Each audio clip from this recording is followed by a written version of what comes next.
Si vous avez entre 17 et 24 ans, vous avez sûrement vu tourner ces vidéos sur votre fil d'actualité Facebook ou Instagram. No Filter, c'est une chaîne de libre expression. La jeunesse belge exprime son opinion sur des thématiques diverses, comme la sécurité sociale, le cannabis, les SDF ou encore l'immigration. Mais si le spectateur attend les crédits vidéo, il se rendra compte que No Filter est associé au mouvement réformateur, un média affilié à un parti. Ça pose question, nous leur avons donc tendu notre micro. Vous pouvez filtrer les interventions, vous pouvez choisir un peu vos sources. Je n'ai pas fait la campagne, donc je ne sais pas jusqu'où ça s'est allé. Mais tout ce que je peux répondre, c'est que certes, ils se sont pas montrés sous une couleur politique, simplement pour avoir le vrai ressenti. Et que les gens voient exactement ce que les jeunes pensent. Après, tout le monde peut utiliser ces vidéos, tout le monde ne les utilise pas. Comme je disais, elles sont totalement publiques sur YouTube. Tout parti pouvait s'en rendre compte ou voir, ah tiens, l'idée n'est peut-être pas mauvaise d'avoir fait un trottoir anonyme, un micro-trottoir anonyme. Et d'après voir ce qu'il y a derrière et comment chaque parti peut aménager son programme. Et le souci, c'est que dans la description, par exemple, de la page Facebook, c'est pas mentionné qu'il y a un lien avec le MR. Donc, est-ce que ça pose pas un peu problème? Je ne dirais pas que ça pose problème, vu qu'au final, à la fin, le bandeau de fin, on voit le lien avec le MR. C'est une façon, c'est de la communication, je veux dire. On sait bien que les jeunes regardent une vidéo d'1 minute, on a fait des vidéos d'1 minute. On n'a pas cherché à vouloir se cacher. Voilà, c'est une façon de se réinventer parce qu'il faut être honnête, on le sait bien. La politique, pour le moment, c'est pas très fun. Quand des gens, si un parti vient dans la rue et vous pose des questions, je suis du PS, répondre à mes questions, ou du MR, répondre à mes questions, tout le monde ne va pas nécessairement répondre. Alors c'est vrai que c'était peut-être à la limite pour que certains peuvent penser, ça je peux le reconnaître, c'est des idées.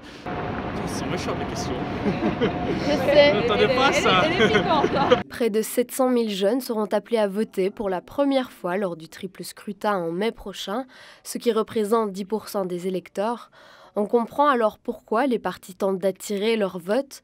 Le 4 avril dernier, une soirée de questions-réponses était notamment organisée à l'Université de Liège par le COMAC, le cercle étudiant affilié au PTB.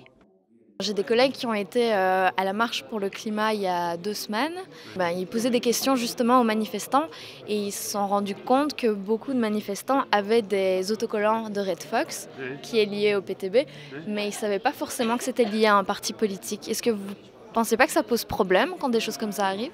Non, je ne crois pas. Je pense que c'est quelque chose... D'abord, le message qui est porté, c'est ça que les gens reprenaient. Bon, Red Fox, c'est pas directement le PTB en tant que tel, c'est pas voter PTB.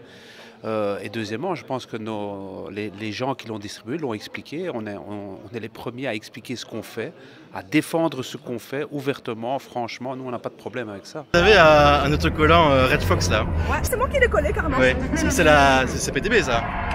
C'est une femme qui est venue en fait. Elle m'a dit si vous voulez bien coller ça sur vos pancartes, ce serait vraiment gentil et tout. Nous sur le moment on a fait ok, on n'a pas fait attention si c'était le PTB ou quoi, on a direct collé. Je crois que les gens sont assez mûrs pour pouvoir juger ce qu'ils trouvent bien et pas bien, voir s'ils sont manipulés ou pas. Finalement c'est eux qui décident aussi dans le bureau de vote. Et nous on a un programme, on croit au fond, moi je m'occupe du service d'études du PTB, on a beaucoup investi dans le fond et pas seulement dans la communication. Le Parti socialiste a également lancé une plateforme visuellement attractive. Pst.be reprend 6 points de leur programme qui pourraient intéresser les plus jeunes électeurs.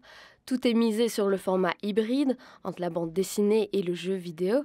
À la clé, le vote de la jeunesse le 26 mai prochain.